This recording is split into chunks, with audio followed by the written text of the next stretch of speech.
आज बंगलामुखी मां दरबार में न्यूज खबर 9 के डायरेक्टर के साथ राजेश कुमावत वहां अन्य साथियों के साथ में मां के दरबार में हवन किया गया और समस्त भारत के नागरिकों के लिए सदैव सुख शांति बने ऐसी मनोकामना के साथ मां के दरबार में हवन किया। जय मां बंगलामुखी।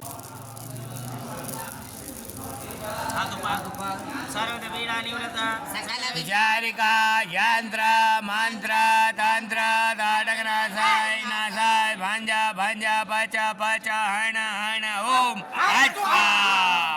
विधुनो आता विनो नोवार सामने साऊ नोवार हनुमंताय रुद्रावताराय सर्वशत्रु सहारणाय सर्वरोगहराय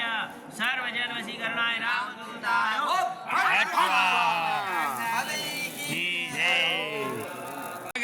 मुखे जय देवाय हरणि भवतारणि भयहरणि भवतारणि मां भगेला मुखे जय जे वज्रानी राधा ओ मैया वज्रानी राधा तुम इच्छा बल पा तुम हारणी सब वादा मां भगेला मुखे जय जे विपद जाल गिरे ओ मैया विपद जाल गिरे